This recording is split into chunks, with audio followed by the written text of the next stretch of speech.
Hi everyone, and welcome to Be True, my podcast about the writing I love and the writing I do. I'm John Tessitore, and today, Cassius's speech from William Shakespeare's play, Julius Caesar. You can find this play anywhere, even on YouTube, and you can find all of my creative work at johntessitore.com. Consider this part 2 of a 2-week deep dive. Last week, I read Shakespeare's 129th sonnet, an orgasm poem, as part of my effort to fill the world with literature that book banners won't like, just to make it a little more difficult for them to wipe out human knowledge.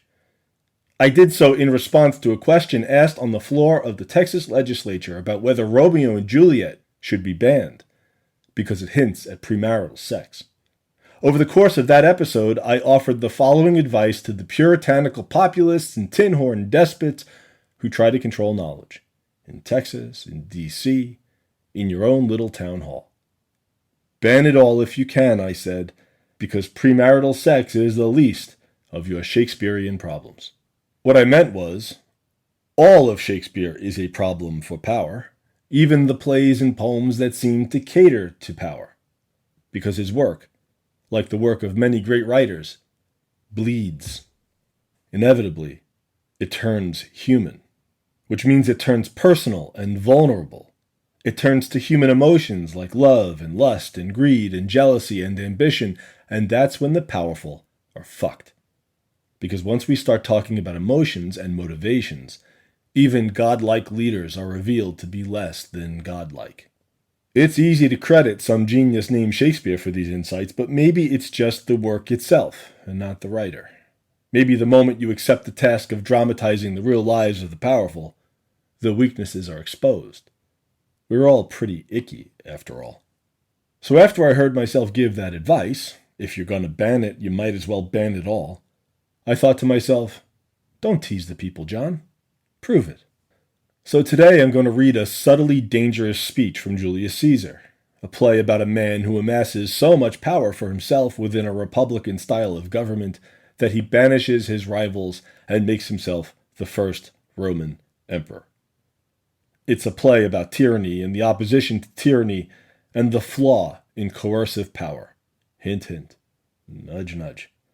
And it's a play that should be banned by despots and violent revolutionaries alike because it isn't kind to either. In the scene I'm about to excerpt, Caesar has returned to Rome after winning a battle against his military and political rival, Pompey.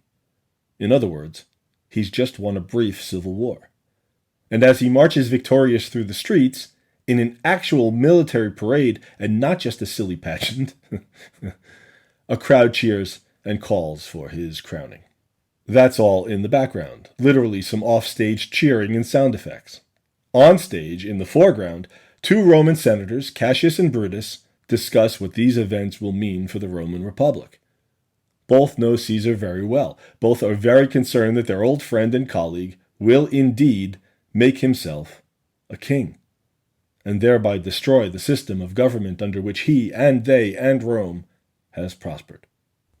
Cassius, who may be the wiser of the two and the more ambitious and the more skillful politically and the more conniving, Cassius approaches the problem as a person, perhaps as a statesman and a citizen of Rome, but more importantly as a flesh and blood human. In this speech, he thinks about what it means for one person to surrender power to another person, as one does in a monarchy or a dictatorship, rather than exercise one's power for oneself, even if through an imperfectly representative government. And he does so by remembering the Caesar he once knew. I cannot tell what you and other men think of this life, but for my single self, I had as lief not be, as live to be in awe of such a thing as I, myself.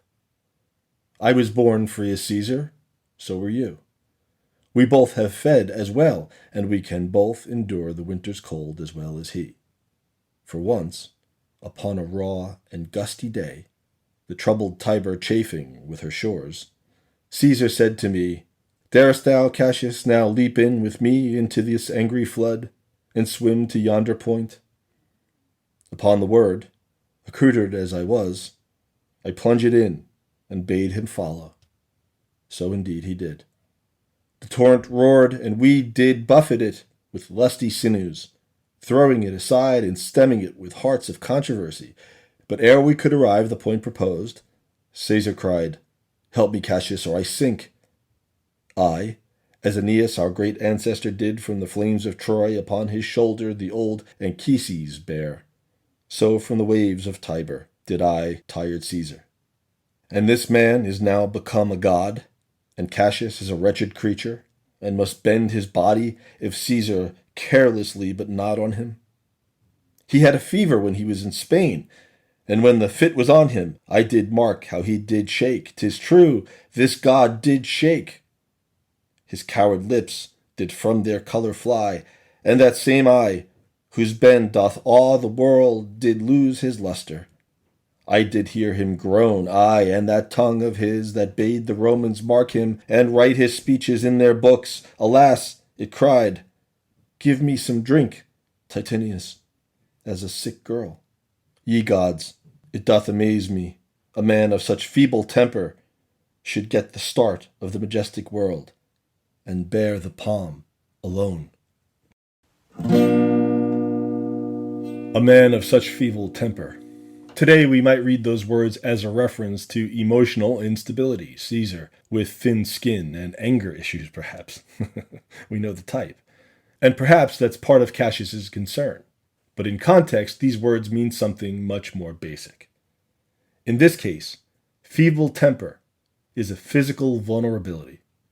Cassius remembers Caesar nearly drowning and then nearly dying of a fever, proof that Caesar is very, very mortal. And there's the rub, as Hamlet would say. That's the trouble with despots and kings and tyrants and dictators and corporate leaders and anyone who amasses power for the sake of power. It's a futile game. All that selfish effort is wasted in the end. We are all going to die. But power acts as if it will never die. Power, like the stock market, pays no attention to any future except its own. I always think of Vladimir Putin in this context, seeking dominance, defending dominance, torturing and murdering others for refusing his dominance, safeguarding his dominance 24/7. He is 71 years old as of this recording, and he has so structured his life that he now has to fight every hour of every day to maintain his dominant position in the world. What a way to live. What a waste. And let's not forget that the U.S. president is 78, and one can't help but see similarities in their behavior. In terms of the human lifespan, both men are far more dead than alive, as am I, at 50. At this point, we should all be thinking almost entirely about the people we'll leave behind, Putin, Trump, me, because none of us will enjoy whatever dominance we have for much longer. That's the ethical choice, of course, to think of others when your own future is short. All else is hubris, tragedy. But that is not how power thinks. Power thinks 1 minute to the next. Power thinks about how long it can hang on to power. Power tries to control death, which can't be controlled, and doesn't acknowledge the role of good fortune in being alive. Like Caesar being saved from drowning in the Tiber. Like Caesar surviving his fever. Caesar is lucky, according to Cassius, but not invincible. In that sense, we're all lucky, but not invincible. So the most important line in Cassius's speech, I think, is this: I had as lief not be, as live to be in awe of such a thing as I myself. To put it bluntly, I'd rather die than worship a person exactly like me, another feeble-tempered mortal. That line, that sentiment, is the source of all revolution. It's the foundational sentiment behind the American Revolution and the French Revolution and the Russian Revolution, and it's behind all of the struggles in classical mythology, in Milton's Satan in Paradise Lost, and Star Wars and Game of Thrones, and there are traces of it throughout the Bible as well. In a latter part of the same scene, Cassius utters another famous line about Caesar's cult of personality and the power he has amassed. Quote, "When could they say till now, that talked of Rome, that her wide walls encompassed but one man?"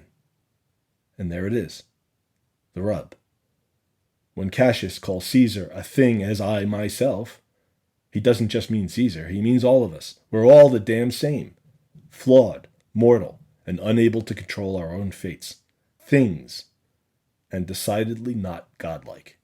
But lest we get too enthusiastic about revolution, or at least about the violent kind, remember this.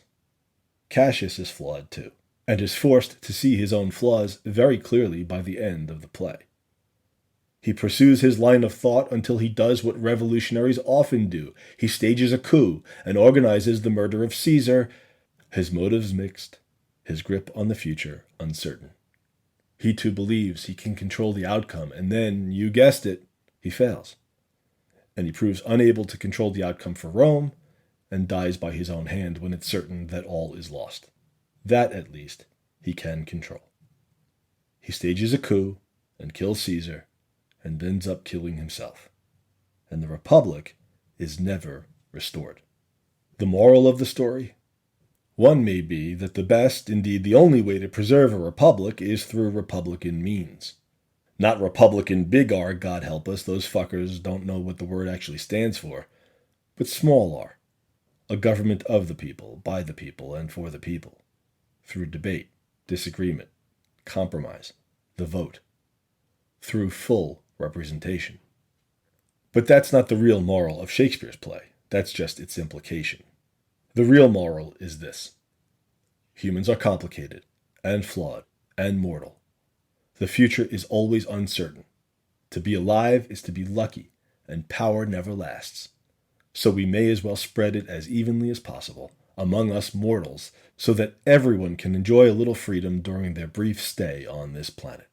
Back to my advice to the book banners. You may as well ban it all.